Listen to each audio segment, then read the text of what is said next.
Guys, kita lanjut. Ini modul 1 asesmen kebutuhan peserta didik dan sekolah.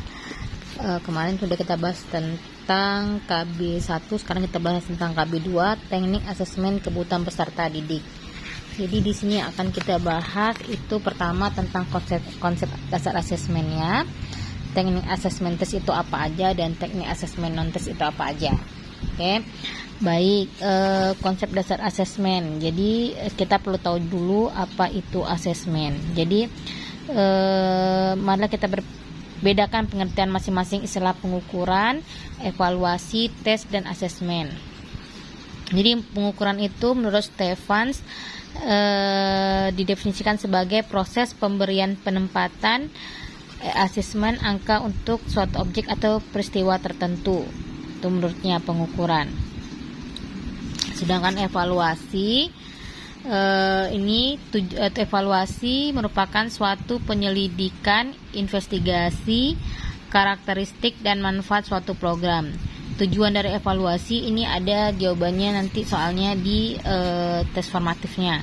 Tujuannya adalah untuk memberikan informasi tentang efektivitas program sehingga dapat mengoptimalkan hasil, efisiensi dan kualitas. Itu dia evaluasi. Terus tadi sudah tesnya lagi, tes dan asesmen. Terus asesmen adalah istilah umum metode evaluasi yang digunakan guru BK untuk lebih memahami karakteristik orang, tempat dan hal-hal objek. Itu dia. Terus tes. Ini merumuskan tes sebagai proses sistematis dan sering distandarisasi untuk pengambilan sampel dan pengembangan suatu minat perilaku individu atau kelompok. Itu dia perbedaan antara pengukuran, evaluasi, tes, dan asesmen. Oke, lanjut ya.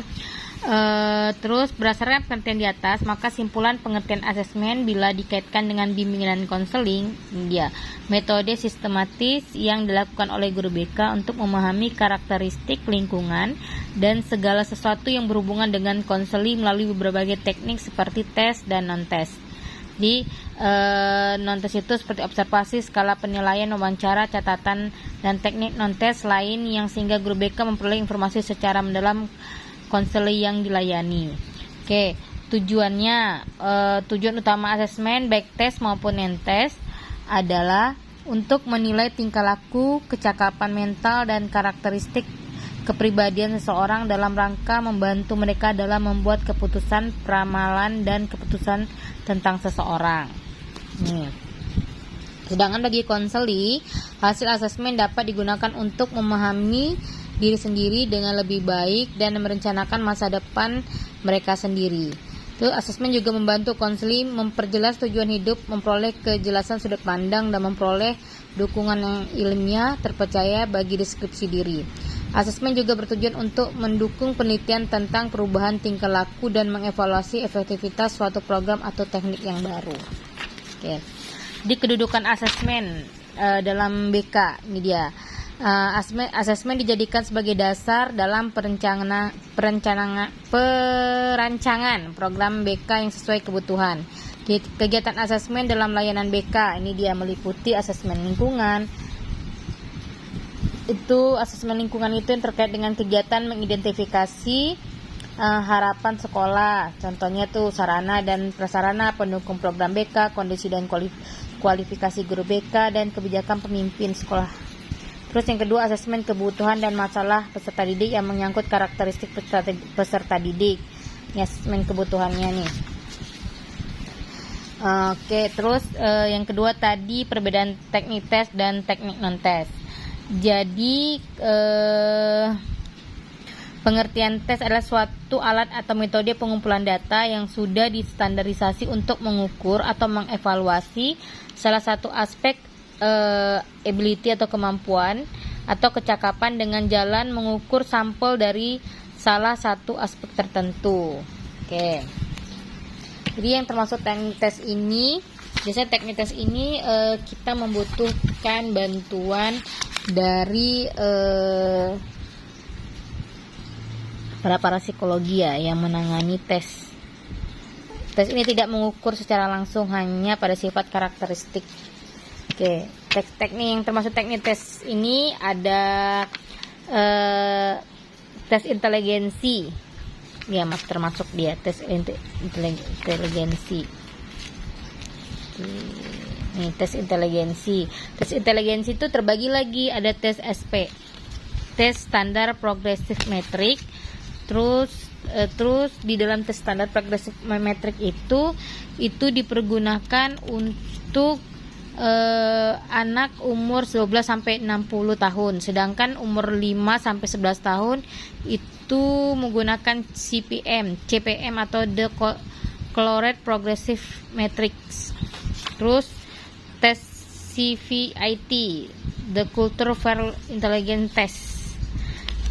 Terus tes WIS dan WISC dan WAIS. Terus tes bakat. Jalanin tes. Terus tes minat. Tes minat ini banyak sekali terdirinya. Itu tes kepribadian. Oke, itu dia termasuk kepada teknik tes. Ini teknik non tes. Teknik non tes ini sering kita pergunakan bagi guru BK dalam penelitiannya.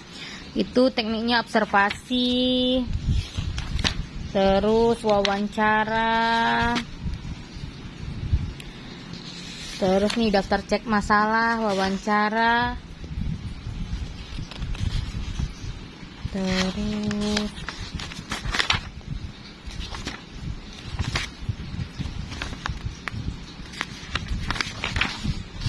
dokumentasi. Ini bagian dari tes wawancara ya. Absosiometri, AUM, terus ITP, inventory, tugas perkembangan. Ini rata-rata kita guru BK sudah melaksanakannya. Oke. Ini angket dan psikologis. Itu dia.